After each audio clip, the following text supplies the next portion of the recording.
আসসালামু আলাইকুম। Mirror scholars school and কলেজে অনলাইন ক্লাসে সবাইকে স্বাগত। আমি কামরুন নাহার আজকে কেজির ইংলিশ ক্লাস নেব। আচ্ছা, সবাই প্রথমে অ্যাক্টিভ ইংলিশ বইটা বের করো। আজকে আমরা অ্যাক্টিভ ইংলিশ বইয়ের লেসন 14 টু লেসন 16 থেকে পড়ব। এর আগে আমরা ওয়ার্ড মিনিংগুলো পড়েছিলাম। ওয়ার্ড মিনিংগুলো একবার রিভিশন দিয়ে নেই। ওয়ার্ড মিনিংয়ে ছিল, প্রথমে ছিল লিভ। লিভ অর্থ কি পড়েছিলাম? বাস করা। ইন, ইন অর্থ ভেতরে। অন অর্থ ওপরে। ক্যাট মানে বিড়াল। আন্ডার নিচে। চেয়ার, চেয়ারকে আমরা সাধারণত চেয়ার বলি, কিন্তু এখানে নতুন একটা শব্দ শিখেছিলাম।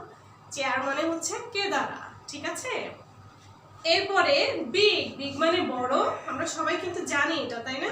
এবং আমরা গত ক্লাসে পড়েছিলাম, আজকে সেই পড়াটারই রিভিশন দিচ্ছি। ট্রি অর্থ গাছ। স্মল মানে ছোট। ওল্ড ম্যান মানে বৃদ্ধ।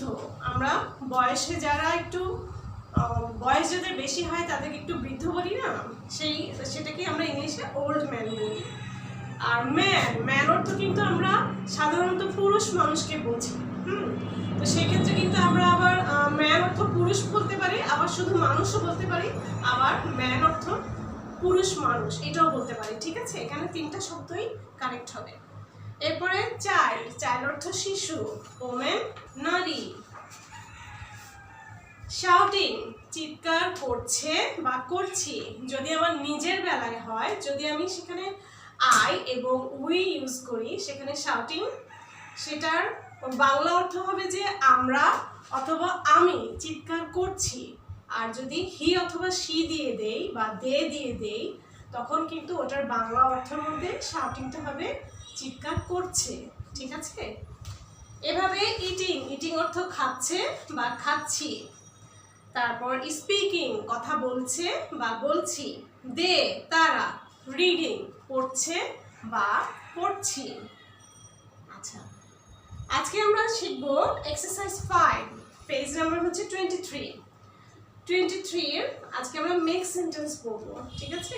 মেক সেন্টেন্স পড়বো এবং বোর্ডে সেটা লিখবো, ঠিক আছে? এখন আমরা লেখা শুরু করি।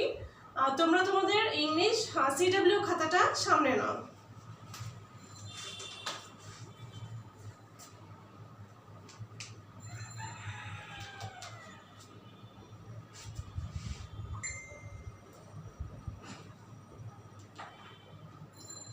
মেক সেন্টেন্সে প্রথমে আছে বাস। আমরা একটু সহজ করে শিখি, ঠিক আছে? This is a bus. এরপরে আছে bag.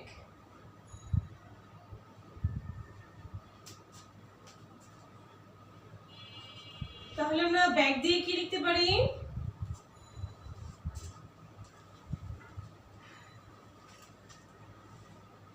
That is his bag. এটা হচ্ছে তার ব্যাগ। এরপরে চেয়ার লিখতে পারি। এরপরেরটা হচ্ছে চেয়ার।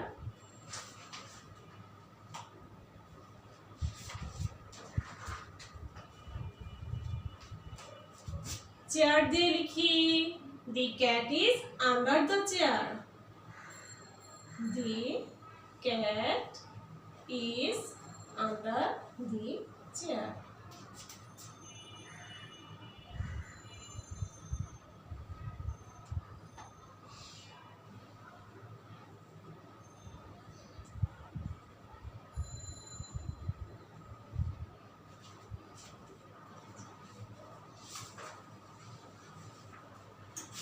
এরপরে হচ্ছে আন্ডার। আমরা কিন্তু যেহেতু এখানে আমি চেয়ার দিয়ে লিখেছি, পুরো সেন্টেন্সটা দেখো লিখেছি দি cat is under the chair. আবার আন্ডার দিয়েও কিন্তু আমি এই লাইনটাই লিখতে পারি।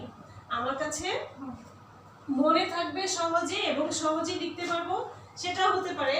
কিংবা আরেকটা যদি লিখি তাহলে আমার নতুন কিছু শেখা হবে।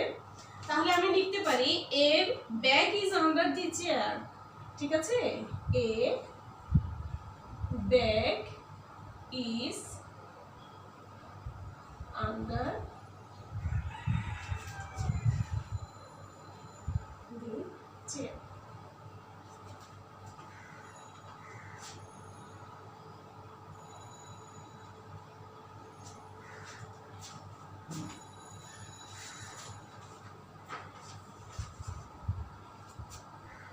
তারপরে আছে man.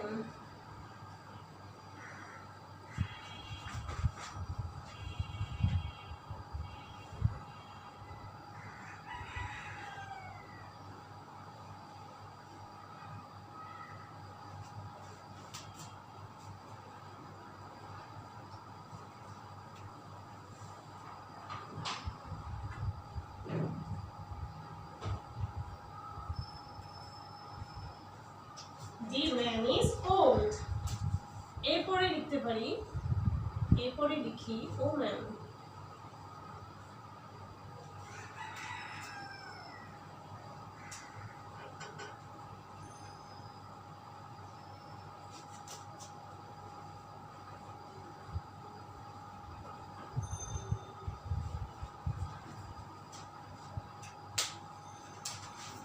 তাহলে সেন্টেন্স গুলো আবার দেখি।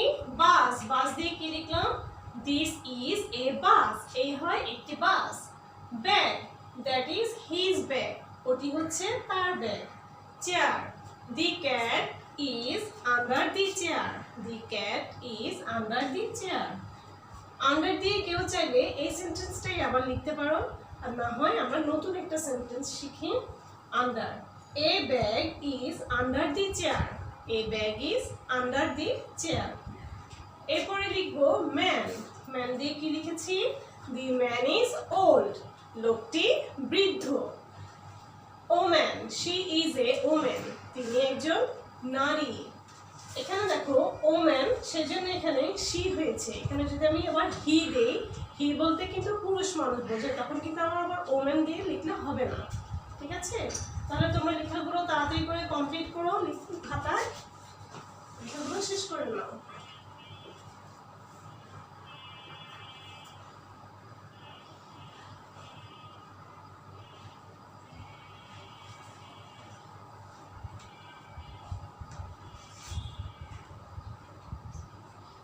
শেষ করতে পেরেছো? এখন আমি ক্লিন করবো।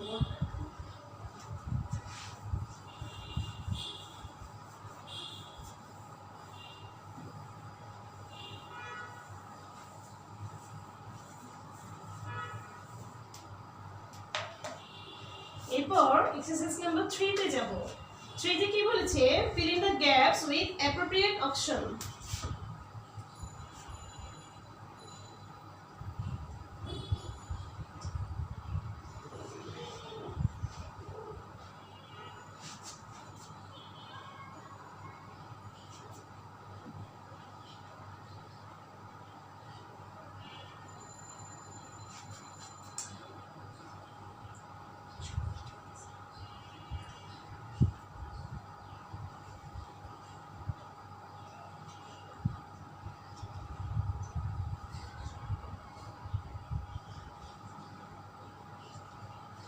appropriate অপশনে যাই।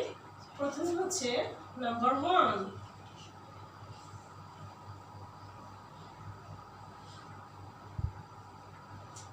নাসিমা lives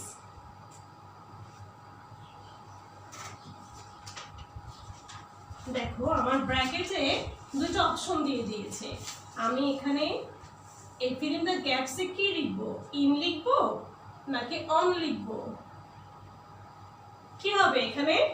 এখানে হবে Nasima lives in, Nasima lives in Dhaka. ঠিক আছে?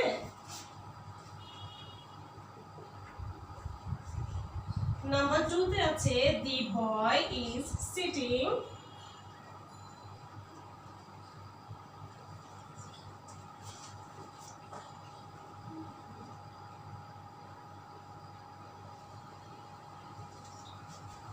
sitting dash a chair. এখানে অপশন দেয়া আছে ইন অথবা অন। এখন দেখো এখানে ইন বসবে নাকি অন বসবে। The boy is sitting on a chair. On অর্থ আমরা কি পড়েছিলাম? উপরে। তাহলে কেউ যদি বসে, দেখো আমরা যদি বসি চেয়ারে, তাহলে তো আমরা চেয়ারের উপরেই বসি, তাই না? সেজন্য আমরা এখানে অন দিব। নাম্বার 3 তে আছে the cat dash the chair. আমরা একটু আগে কিন্তু মেক সেন্টেন্সে পড়েছিলাম, তাই না?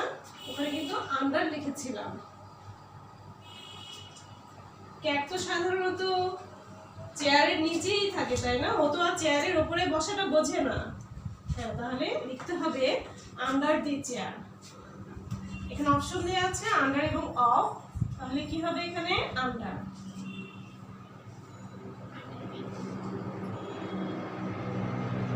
আন্ডার অর্থ হচ্ছে নিচে, ঠিক আছে?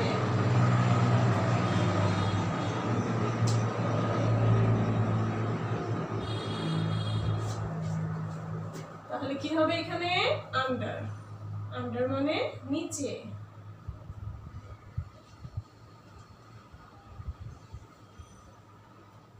Number 4 she is dash. এখানে অপশন দেওয়া আছে রিড অথবা রিডিং। রিড মানে পড়া, রিডিং মানে পড়ছি। বা এখানে কি হবে? পড়ছে। এখানে যেহেতু সি দেয়া আছে, তাহলে এখানে আমি রিডিং লিখতে পারি। যদি এখানে আই থাকতো তাহলে আমি রিড দিতাম। তাহলে সি আছে, এই জন্য লিখেছি রিডিং। সে পড়ছে।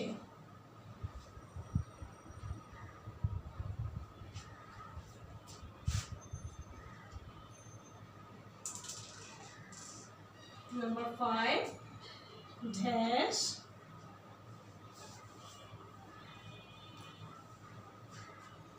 they reading. এখানে দেখো কোশ্চেন মার্ক দেয়া আছে।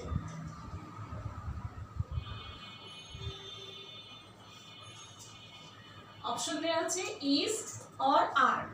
এখানে ইজ হবে নাকি আর হবে? তাহলে এখানে আছে দে রিডিং, তারা পড়ছে।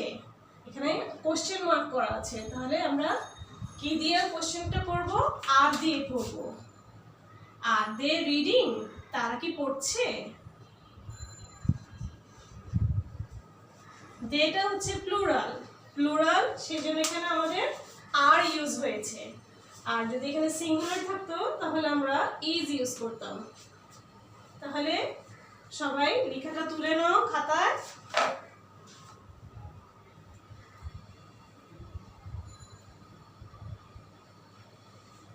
ঠিক আছে, তাহলে তোমাদের লেখা শেষ করো। এই পড়াগুলো তোমরা ভালো করে মেক সেন্টেন্স এবং ফিল ইন দ্য গ্যাপসটা ভালো করে তোমরা পড়বে। পড়ে তোমাদের প্র্যাকটিস খাতায় লিখবে, লিখে সেই লেখাগুলো আমাকে হোয়াটসঅ্যাপ গ্রুপে জমা দিবে। তাহলে আমি এখন মুছি। আশা করি তোমাদের লেখা শেষ।